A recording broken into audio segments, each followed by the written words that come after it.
ಧರ್ಮಸ್ಥಳ ಕೇಂದ್ರದಲ್ಲಿ ನಾಟ್ಯ ಅಭ್ಯಾಸವನ್ನ ಮಾಡಿ ತದನಂತರ ನಿಮ್ಮ ಪಯಣ ಎಲ್ಲಿಗೆ ಮುಂದುವರಿತು? ಯಾವ ಮೇಳಕ್ಕೆ ಮುಂದುವರಿತು? ಧರ್ಮಸ್ಥಳ ಮೇಳದಿಂದ ಪುನಃ ಸುರತ್ಕಲ್ ಮೇಳಕ್ಕೆ ಹೋದೆ. 2 ವರ್ಷ ನೇಪಥ್ಯ ಕಲಾವಿದರಾಗಿ ದುಡಿದು ಮತ್ತೆ ವಾಪಸ್ ಸುರತ್ಕಲ್ ಮೇಳಕ್ಕೆ ಹೋದೆ. ಅಂದ್ರೆ ಸುರತ್ಕಲ್ ಮೇಳದ ಯಜಮಾನರು ಮಾತ್ರ ಅಲ್ಲ, ದೇವರೆಂಬುದಾಗಿ ಹೇಳಲಿಕ್ಕೆ ತಪ್ಪಾಗುದಿಲ್ಲ. ಯಾಕಂದ್ರೆ ಅವರು ಆ ರೀತಿ ನೋಡ್ತಾ ಇದ್ರು ನನಗೆ. ಅಂದ್ರೆ ಮನೆಯಲ್ಲಿ ತಂದೆ ತಾಯಿ ಬಿಟ್ಟರೆ ಬೇರೆ ಯಾರೂ ಇಲ್ಲ, ಆಯ್ತಾ. ಹಾಗಾಗಿ ಅವರು ನಾನು ಚೆನ್ನಾಗಿ ನೋಡ್ತಾ ಇದ್ರು. ಮತ್ತೆ ಎಲ್ಲ ಕಲಾವಿದರು ಹಾಗೆ, ಎಲ್ಲ ಕಲಾವಿದರು ಆವಾಗ ಮೇಳಕ್ಕೆ ಹೋದ ಮೇಲೆ ಡಿ ಮನೋಹರ್ ಕುಮಾರ್ ಬಂದ. ನಾನು ಹೋಗುವ ಈ ನಾಟ್ಯ ಕಲಿತು ಹೋಗುವ ಡಿ ಮನೋಹರ್ ಕುಮಾರ್ ಬಂದ. ಅವನು ನಾನು ಒಟ್ಟಿಗೆ, ಅವನಿಗೂ ನನಗೂ ತುಂಬಾ ಕಾಂಪಿಟೇಷನ್ ಆಗ್ತಾ ಉಂಟು. ಅಂದ್ರೆ ಯಕ್ಷಗಾನದ ಬೆಳವಣಿಗೆಗೆ ಮತ್ತೊಬ್ಬ ಕಾಂಪಿಟೇಷನ್ ಕೊಟ್ಟರೆ ಮಾತ್ರ. ಅವರು ಮನೋಹರ್ ಕುಮಾರು ಹಾಗೆ ಒಳ್ಳೆ ಕಾಂಪಿಟೇಷನ್ ಕೊಟ್ಟರು ನನಗೆ. ನಾನು ಬೆಳೆಯುವುದಕ್ಕೆ ಕಾರಣ ಹಾಗೆ ಆಯಿತು. ಬೆಳೀತಾ ಕಾಂಪಿಟೇಷನ್ ಸಿಕ್ಕಿದ್ರೆ ಮಾತ್ರ ನಮ್ಗೆ ಯಕ್ಷಗಾನದಲ್ಲಿ ಮುಂದುವರಿಯಲಿಕ್ಕೆ ಸಾಧ್ಯ. ಹಾಗೆ ಸುರತ್ಕಲ್ ಮೇಳದಲ್ಲಿ 20-26 ವರ್ಷ ತಿರುಗಾಟವನ್ನ ಮಾಡಿದ್ರಿ. ಅಲ್ಲಿಂದ ಮತ್ತೆ ಯಾವ ಮೇಳಕ್ಕೆ ಬಂದ್ರಿ? ಅಲ್ಲಿಂದ ಕಿಶನ್ ಕುಮಾರ್ ಸುರತ್ಕಲ್ ಮತ್ತು ಕರ್ನಾಟಕ ಮೇಳ ಒಂದೇ ವರ್ಷದಲ್ಲಿ ನಿಲ್ಲಿಸಿದ್ರು, ಆಯ್ತಾ. ಇದು ಕಲಾವಿದರಿಗೆ ಯಾರಿಗೂ, ನಮ್ಮ ಸುರತ್ಕಲ್ ಮೇಳ ನಿಲ್ಲುವಾಗ ಯಾರಿಗೂ ಕಲಾವಿದರಿಗೆ ಗೊತ್ತಿರಲಿಲ್ಲ. ಹಾಗೆ ನಿಲ್ಲಿಸಿದಾಗ ಇವರು ನಿಂತು ಅಂತ ತಿಳಿದು ಆ 2 ಮೇಳವನ್ನು ಆಯ್ದ ಕಲಾವಿದರನ್ನು ತೆಗೆದು ಒಂದು ಮೇಳ ಮಾಡಿದರು, ಕರ್ನಾಟಕ ಮೇಳ ಅಂತಲೇ ಮಾಡಿದರು ಸರಿಗೆ. ಆವಾಗ ಕೌಡೂರ ಬೊಮ್ಮ ಮತ್ತೆ ಮಾಕಾಳಿ ಎಂತ ಮಾಕಾಳಿ ಅಪ್ಪೆ ಅಂತ ತುಳು ಪ್ರಸಂಗ ಒಳ್ಳೆ ಆರಿಸಿ 2 ಪ್ರಸಂಗ ಹಿಟ್ಟಾಯಿತು. ಆಮೇಲೆ ಮಂಗಳದೇವಿಗೆ ಹೋದೆ. ಹಾಗೆ ಅವರು ಕಿಶನ್ ಕುಮಾರ್ ಅವರ ಯಜಮಾನತ್ವದಲ್ಲಿ 8 ವರ್ಷ ದುಡಿದಿದ್ದೇನೆ ಯಕ್ಷಗಾನ. ಅಲ್ಲ ಮಂಗಳದೇವಿ 8 ವರ್ಷ ಇದು ಮಾಡಿದೆ.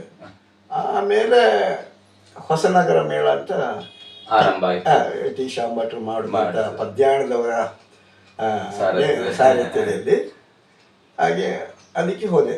ಈಗ ಹೊಸನಗರ ಮೇಳದಲ್ಲಿ ಪ್ರಸ್ತುತ ಹನುಮಗಿರಿ ಮೇಳ, ಹೊಸನಗರ ಮೇಳದಿಂದ ಹನುಮಗಿರಿ ಸೇರಿಸಿ ಒಟ್ಟು ಎಷ್ಟು ವರ್ಷ ತಿರುಗಾಟ ಆಯ್ತು? ಇದು 20ನೇ ವರ್ಷ ತಿರುಗಾಟ. ಈಗ ನಿಮ್ದು ತಿರುಗಾಟದ ನಾನೊಂದು ವಿಚಾರವನ್ನು ಹೇಳುವಂತದ್ದು, ನಿಮಗೆ ಪ್ರಸ್ತುತ ಈಗ ಎಷ್ಟು ವರ್ಷ ವಯಸ್ಸು ಅಂತ ಹೇಳಿ ನಮ್ಮ ವೇಣೂರು? ನಾನು ಹುಟ್ಟಿದ್ದು 61ರಲ್ಲಿ, ಹಾಗೆ ಈಗ 65 ವರ್ಷ ನಡೀತಾ ಇದೆ. 65 ಹೆಚ್ಚಿನವರದ್ದು ಪ್ರಶ್ನೆ ಇದೆ ಸದಾಶಿವನ್. ನಾವೇ ನನ್ನನ್ನು ಸೇರಿಸಿ ಹೇಳುವಂತದ್ದು 25-30 ವರ್ಷ ಆಗಿರುವಂತದ್ದು ನಮಗೆಲ್ಲ ಒಂದು ಪದ್ಯದ್ದು ಯಕ್ಷನೋ ಚಂಡಮುಂಡರೋ ರಕ್ಕಸ ಬಲವು ದೇವೇಂದ್ರ ಬಲವು ಕೊಟ್ರೆ ರಂಗಸ್ಥಳದಲ್ಲಿ ಒಂದು ಪದ್ಯ ಕೊಟ್ಟು 2 ಪದ್ಯಕ್ಕೆ ನಾವು ಕ್ಯಾಚ್ ಆಗ್ತೇವೆ ಕುಣಿದು ಅಂತ ಹೇಳಿ.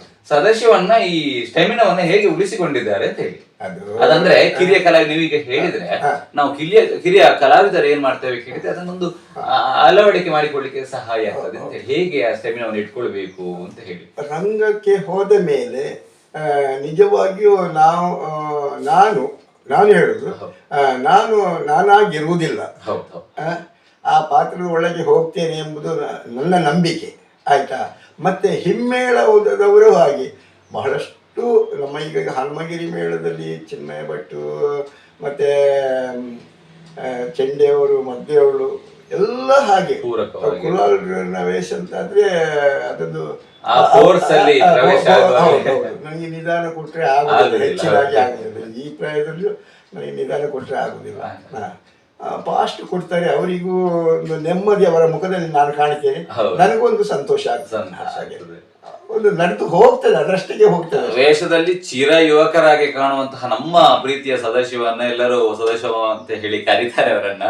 ಅವರಿಗೆ ಪ್ರಸ್ತುತ 65-66 ವರ್ಷ ವಯಸ್ಸಾಯಿತು. ಆದರೂ ಈಗಲೂ ಕೂಡ ಅಭಿಮನ್ಯವಾಗಲಿ ಬಬ್ರುವಾಹನ ಪುಂಡು ವೇಷ ಕಿರೀಟ ವೇಷವನ್ನ ಈಗಿನ ಯುವಕರಿಗೆ ನಾಚಿಕೆ ಆಗಬೇಕು, ಅದೇ ಫೋರ್ಸ್ ಅಲ್ಲಿ ಒಂದು ಸ್ವಲ್ಪ ಕೂಡ ತಾಳವನ್ನ ಬಿಡದೆ ಲಯವನ್ನ ಬಿಡದೆ ಅದೇ ಸ್ಪೀಡಿಗೆ ಅದೇ ಕಾಲಗತಿಯಲ್ಲಿ ನಡೆಯುವಂತಹ ಅದ್ಭುತ ಪುಂಡುವೇಷ ನಮ್ಮ ವೇಣೂರು ಸದಾಶಿವನಂದು ಅಂತ ಹೇಳೋದಕ್ಕೆ ಬಹಳಷ್ಟು ಸಂತೋಷ ಆಗ್ತದೆ.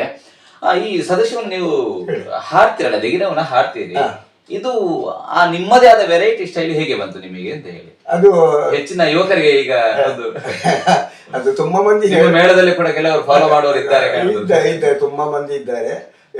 ಏನೋ ನನಗೆ ಗೊತ್ತಿಲ್ಲ, ನನ್ನ ತಂದೆ ತಾಯಿಗಳ ಯೋಗ ಭಾಗ್ಯದಿಂದ ಏನೋ ಗೊತ್ತಿಲ್ಲ, ಹಾಗೂ ಹಿರಿಯ ಕಲಾವಿದರ ಎಂತ ಒಡನಾಟದಿಂದ ನನಗೆ ಬಂದದ್ದು. ನಾನಾಗಿ ಕಲ್ತದ್ದಲ್ಲ. ಈಶ್ವರಂ ಜೋಗಿಯವರು ಹಾರುವುದು ಬಹಳಷ್ಟು ಚಂದ, ಬಹಳಷ್ಟು ಚಂದ. ಈಗೆಲ್ಲ ಹಾರುವುದಿಲ್ಲ ಅವರು, ಈಗ ಪ್ರಾಯ ಆಯ್ತಲ್ಲ. ನಾನು ಸಾಧಾರಣ ಮೇಳಕ್ಕೆ ಹೋಗುವಾಗ ಒಂದು 25-30 ಹಾರ್ತಾ ಇತ್ತು, ಆಯ್ತಾ. ಅದು ಅಷ್ಟು ಚಂದ. ನಾನು ಯಕ್ಷಗಾನ ರಂಗದಲ್ಲಿ ಈಗ ಒಂದು 54 ವರ್ಷ ಆಯ್ತು ತಿರುಗಾಟ. ಅವರಷ್ಟು ಚಂದ ಹಾರುವಂತ ವ್ಯಕ್ತಿಗಳನ್ನು ನೋಡ್ಲಿಲ್ಲ. ಒಂದು ಕಾಲು ಎತ್ತಿ ಆದ್ರೆ ಅದು ಚಂದ. ಹೌದು. ಈ ಯಕ್ಷಗಾನ ಕ್ಷೇತ್ರದಲ್ಲಿ 50-55 ವರ್ಷ ತಿರುಗಾಟ ಆಯ್ತು ಅಂತ ಹೇಳಿದ್ರೆ, 54 ವರ್ಷ ತಿರುಗಾಟ ಆಯ್ತು ಅಂತ ಹೇಳಿದ್ರೆ, ನಿಮ್ಮ ಫ್ಯಾಮಿಲಿ ಬ್ಯಾಕ್ ಗ್ರೌಂಡ್ ಸಪೋರ್ಟ್ ಅನ್ನುವಂಥದ್ದು, ನಿಮ್ಮ ಮಕ್ಕಳು, ನಿಮ್ಮ ಮಿಸ್ಸಸ್ ಹೇಗೆ ಸಪೋರ್ಟ್ ಅನ್ನುವಂಥದ್ದು ಇದೆಯಾ ಹೇಗೆ ಅಂತ ಹೇಳಿ? ಮಿಸ್ಸಸ್ ಸಪೋರ್ಟ್ ಇಲ್ಲದಿದ್ರೆ ನಾನು ಯಕ್ಷಗಾನಕ್ಕೆ ಹೋಗ್ಲಿಕ್ಕೆ ಇಲ್ಲ. 3 ಮಕ್ಕಳು ನನಗೆ. ನನ್ನ ಧರ್ಮಪತ್ನಿ ಹೆಸರು ಸುಧಾ ಅಂತ, ಇಲ್ಲಿ ಬಜೆಗುಡಿ ನಲ್ಲೂರು ಹತ್ರ ಅವಳ ತಾಯಿ ಮನೆ. 3 ಮಕ್ಕಳು. ನಾಗಶಿ ದೊಡ್ಡವಳು, ಹಾಗೆ ಅವಳು ಈಗ ಜಾಬ್ನಲ್ಲಿ ಇದ್ದಾಳೆ, ಮಂಗಳೂರಲ್ಲಿದ್ದಾರೆ. ಒಂದು ಮಗು ಉಂಟು, ಮಗ ಇದ್ದಾನೆ, ಕೆಲಸದಲ್ಲಿದ್ದಾನೆ. Last year degree. ಸಣ್ಣವಳು. ನಾಗಶಿ, ಷಣ್ಮುಖ, ನಾಗಲಕ್ಷ್ಮಿ ಎಲ್ಲ ನಾನು ಹೆಸರು ಇಟ್ಟದ್ದಲ್ಲ, ಸುಬ್ರಹ್ಮಣ್ಯಕ್ಕೆ ಹೋಗಿ ಅಲ್ಲಿ ಹೆಸರು ಇಡುದು, ಮತ್ತೆ ಅನ್ನ ಕೊಡುದು ಸಣ್ಣ ಮಕ್ಕಳಿಗೆ, ಅವರೇ ಹೆಸರು ಇಡುದು. ಹಾಗೆ ಈಗ ನಿಮಗೆ ಹೇಳುದಿಲ್ಲ, ಈಗ 60-65 ವರ್ಷ ಆಯ್ತು, ಸಾಕು ಬೇಡ ಏನು ಪ್ರಸ್ತಾಪ ಬರ್ತದ ಹೇಗೆ? ಹೇಳ್ತಾರೆ ಮಕ್ಕಳು, ಹೇಳ್ತಾರೆ. ನಾವು ಬಿಡ್ಲಿಕ್ಕೆ ಯಕ್ಷಗಾನ ಬಿಟ್ಟೇವು ಅಂತಾದ್ರೆ ನಮ್ಮ ಎಲ್ಲ ಕುಗ್ಗಿ ಹೋಗ್ತೇವೆ. ಹೋದಷ್ಟು ದಿವಸ ಹೋಗ್ಲಿ ಅಂತ ನಾನು ಯಕ್ಷಗಾನಕ್ಕೆ ಹೋಗ್ತಾ ಇದ್ದೆ. ಫ್ಯಾಮಿಲಿ ಬ್ಯಾಕ್ ಗ್ರೌಂಡ್ ಒಳ್ಳೆ ರೀತಿ. ಈಗ ನಿಮಗೆ ಹೇಳಲೇಬೇಕು ಯಾವುದು ಅಂತ ಹೇಳಿದ್ರೆ, ಈಗ ಪ್ರಸ್ತುತ ಹನುಮಗಿರಿ ಮೇಳದಲ್ಲಿ ತಿರುಗಾಟ ಮಾಡ್ತಾ ಇದ್ದೀರಿ. ಹೊಸನಗರವಾಗಿ ಹನುಮಗಿರಿ ಇತ್ತು. ಈ ಮೇಳದ ಬಗ್ಗೆ, ಪದ್ಯಾಣದವರ ಬಗ್ಗೆ ಎಲ್ಲ ಸ್ವಲ್ಪ ಹೇಳುದಾದ್ರೆ ಏನು ಹೇಳ್ತೀರಿ? ಪದ್ಯಾಣದವರು ಸುರತ್ಕಲ್ ಮೇಳದಿಂದ ನನ್ನನ್ನು ತುಂಬಾ ಪ್ರೋತ್ಸಾಹ ಕೊಡ್ತಾ, ಆಮೇಲೆ ಮೇಳ ನಿಂತ ಮೇಲೆ ನೀನು ಗಡಿಬಿಡಿ ಮಾಡಬೇಡ ಮಗ, ಮೇಳ ನಿಂತಿದೆ ಅಂತ, ನಾನಿದ್ದೇನೆ ವ್ಯವಸ್ಥೆ ಮಾಡ್ತೇನೆ ನಾನು ಅಂತ. ಇದು ಮೇಳ ನಿಂತಾಗಲಿ ಆಮೇಲೆ ಅವರೇ ಬಂದು ಹೀಗೆ ಶಾಂಭಟ್ರು ಮೇಳ ಮಾಡ್ತಾ ಇದ್ದಾರೆ, ನೀನು ಬಾ, ನಾನು ಇದ್ದೇನೆ ಅದರಲ್ಲಿ, ಕಾಲಮಿತಿಯ ಮೇಳ ಮಾಡ್ತಾರೆ ಅಂತ. ಹಾಗೆ ಅದಕ್ಕೆ ಹೋದೆ. ಒಳ್ಳೆ ವೇಷವನ್ನು ಕೊಟ್ಟಿದ್ದಾರೆ. ಹಾಗೆ ಟಿ ಶಾಂಭಟ್ರು ದೇವರಂತ ಮನುಷ್ಯ, ಒಳ್ಳೆ ಸಂಭಾವನೆ ಕೊಟ್ಟಿದ್ದಾರೆ, ಒಳ್ಳೆ ರೀತಿಯಲ್ಲಿ ನೋಡಿಕೊಂಡಿದ್ದಾರೆ. ಆರೋಗ್ಯದಲ್ಲಿ ಅದು ಕಟ್ಟರು ಅವರು. ಏನಾಯ್ತು ಹೌದಪ್ಪ, ನನಗಂತಲ್ಲ ಎಲ್ಲರನ್ನು ಬಹಳಷ್ಟು ಪ್ರೀತಿ ಮಾಡಿ, ಸಣ್ಣ ಮಕ್ಕಳಲ್ಲಿ ಸಹ ನೀನು ಬಾ ಹಾಗೆ ಹೀಗೆ ಅಂತ ಹೇಳುವವರಲ್ಲ. ಹನುಮಗಿರಿ ಮೇಳದಲ್ಲಿ ಸಣ್ಣ ಸಣ್ಣ ಮಕ್ಕಳು, ಸ್ಟೂಡೆಂಟ್ಸ್ ಎಲ್ಲ ತುಂಬಾ ಜನ, ತುಂಬಾ ಮಂದಿ. ಉದಾಹರಣೆಗೆ ರಕ್ಷಿತ್ ಭಟ್ರೆ ಆಗಿರ್ಬೋದು, ಎಲ್ಲ ಸ್ಟೂಡೆಂಟ್ ಆಗಿರುವಾಗಲೇ ಮೇಳದಲ್ಲಿ ಬಂದು ದುಡಿತಾ ಇದ್ರು. ಅವನು ಬಂದು ತಿರುಗಾಟ ಆಯ್ತು ಕೆಲವು ವರ್ಷ. ಈಗ ಹೋದ ವರ್ಷ, ಈ ವರ್ಷ ಬಂದ ಮಕ್ಕಳು ಸಹ ಎಲ್ಲ ಪಾತ್ರಗಳಿಗೂ ಮಾಡುವಂತ ಯೋಗ್ಯತೆ ಇದ್ದವರೇ ಇರುವುದು. ಬಣ್ಣದ ವೇಷದಿಂದ ಹಿಡಿದು ಒಳ್ಳೆ ವೇಷ ಮಾಡುವಂತ ಕಲಾವಿದರೇ ಇರುವುದು. ಒಳ್ಳೆ ಮೇಳದ ಸೆಟ್ಟಿಂಗ್. ಪ್ರಸ್ತುತ ಪದ್ಯಾಣದವರಾಯ್ತು, ಈಗ ನಮ್ಮ ಕನ್ನಡಗಟ್ಟೆಯವರು. ಕನ್ನಡಗಟ್ಟೆ ನನ್ನ ಶಿಷ್ಯನೂ ಹೌದು, ಆಯ್ತಾ. ನಾನು 10 ಮಂದಿ ಇದ್ದಲ್ಲಿ ಏನು ಭಾಗತ್ರಿ ಅಂತ ಕೇಳ್ತೇನೆ.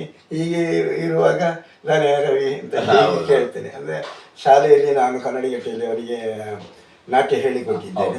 ಹಾಗಾಗಿ ಆ ಸಲಿಗೆಯಿಂದ ಒಳ್ಳೆ ಭಾಗತ್ರು ಇಬ್ರು. ಈ ನಮ್ಮ ಚಿನ್ಮಯ ಭಟ್ರು ಹಾಗೆ, ಅವನು ವೇಷ ಮಾಡಿ ಆಮೇಲೆ ಭಾಗವತಿಗೆ ಅವರು ಕಟೀಲಿಗೂ ಕೂಡ ಪದ್ಯ ಹೇಳಲಿಕ್ಕೆ ಆರಂಭದ ದಿನಗಳಲ್ಲಿ ಮೇಳದಲ್ಲಿರುವಾಗ ಬರ್ತಾ ಇದ್ರು, ಕುಬಣೂರ್ ಅವರು ಇರುವಾಗ. ಈಗ ಒಂದು ದೊಡ್ಡ ಮಟ್ಟಿಗೆ ಬೆಳೆದಿದ್ದಾರೆ ಅನ್ನೋದು ಬಹಳ ಸಂತೋಷದ ವಿಚಾರ ಚಿನ್ಮಯಿ ಭಟ್ರು. ಖಂಡಿತ ಈ ಭಾಗವತರವರು ಎಲ್ಲ ಯಕ್ಷಗಾನದ ಮೂಲದಲ್ಲೇ ತಿಳಿದವರ ಆದ ಕಾರಣ ಇಷ್ಟು ಮೆರೆಯುವುದಕ್ಕೆ ಕಾರಣ ಆಗ್ತದೆ ಅಂತ ಮತ್ತೆ ಹೇಳ್ತಾರೆ. ಅವರ ತಾಳ್ಮೆ ವಿನಯ ಇದೆಲ್ಲ ಹೌದು. ಮೊದಲು ವೇಷ ಮಾಡಿ ಆಮೇಲೆ ಭಾಗವತಿಗೆ ಬಂದ್ರೆ ತುಂಬಾ ಅನುಭವ ಸಿಗ್ತದೆ ಅವರಿಗೆ. ಇವಾಗ ರವಿ ಕನ್ನಡಗಟ್ಟಿಯವರಿಗೂ ಹಾಗೆ, ಚಿನ್ಮಯನಿಗೂ ಹಾಗೆ, ಹೌದು ಹೌದು ಹಾಗಾದ್ರೆ ಚೈತನ್ಯ ಪದ್ಯಾಣವೂ ಹಾಗೆ. ಹೌದು, ಹೌದು. ಮೂಲತಃ ಇದು ಆಯ್ತಾ, ಪ್ರಧಾನವಾಗಿ ಅನೇಕ ವರ್ಷಗಳ ಜೊತೆಯಾಗಿರುವಂತವರು ಅಂತ ಹೇಳಿ ನೀವು. ಹಾಗೆಯೇ ಇವರು ದೇವಂತ ಮಜಲು ಹಾಗೆ, ಅವರಿಗೂ ನನ್ನ ಮೇಲೆ ತುಂಬಾ ಪ್ರೀತಿ.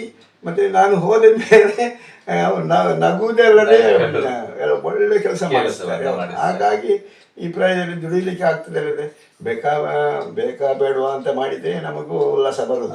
ಮತ್ತೊಬ್ರು ಹಿರಿಯ ಚೆಂಡೆ ಅವರು ಈಗ ರಿಟೈರ್ಮೆಂಟ್ ತಗೊಂಡಿದ್ದಾರೆ, ಪುತ್ತೂರಿನವರು. ಹೌದೌದು, ಶಂಕರ ಭಟ್ ಇದ್ರು. ಅವರು ಕೂಡ ಬಹಳ ವರ್ಷದಿಂದ ಅವರ ಕೈಗಳಲ್ಲಿ ಕೆಲಸ ಮಾಡಿದವ. ಹೌದೌದು. ಈ ವೇಷಧಾರಿಗಳ ಒಡನಾಟ ಹೇಳುದಾದ್ರೆ ಹನುಮಗಿರಿ ತುಂಬಾ ಹಿರಿಯ ಸಿದ್ಧಗಟ್ಟೆ ಸದಸ್ಯ ಶೆಟ್ಟಿಗಳು, ಪ್ರಜ್ವಲನ್ನ ಪೆರ್ಮುದೆ ಅವರು. ಈಗ ವೇಷಧಾರಿಗಳು ನಿಮ್ಮ ಜೊತೆಯಲ್ಲಿ ಒಡನಾಟ ಹೇಗುಂಟಿಲ್ಲ? ತುಂಬಾ ಹೇಳಿ ಪ್ರಯೋಜನ ಇಲ್ಲ. ನಾನು ಇಲ್ಲ ಇದ್ರೆ ಅವರೇ ಹೇಳ್ತಾರೆ ಕುಲಾಲ್ ಇಲ್ಲದೆ ಚೌಕಿ ಬೋರ್ ಆಗಿದೆ. ಪೆರ್ಮುದೆ ಅವರು ರಂಗಭಟ್ರು, ಒಳ್ಳೆ ವಿದ್ವಾಂಸರು ಅವರು. ತಳಮಧ್ಯ ಪೆರ್ಮುದೆ ಮತ್ತು ರಂಗಭಟ್ರು. ಹಾಗೆ ಉಮೇಶ್ ಶೆಟ್ರು ಈಗ ಅವರು ಬಂದಿದ್ದಾರೆ. ಒಟ್ಟೊಟ್ಟಿಗೆ ನಾವು ಕೂತ್ಕೊಳ್ಳೋದು. ಪ್ರಜ್ವಲೊಂದು ಚೌಕಿಯಲ್ಲಿದ್ದೆ, ಕೇಳೋದೇ ಬೇಡ. ಮತ್ತೆ ದಿವಾಕರನು ಹಾಗೆ ತುಂಬಾ ಒಳ್ಳೆ ಹುಡುಗ.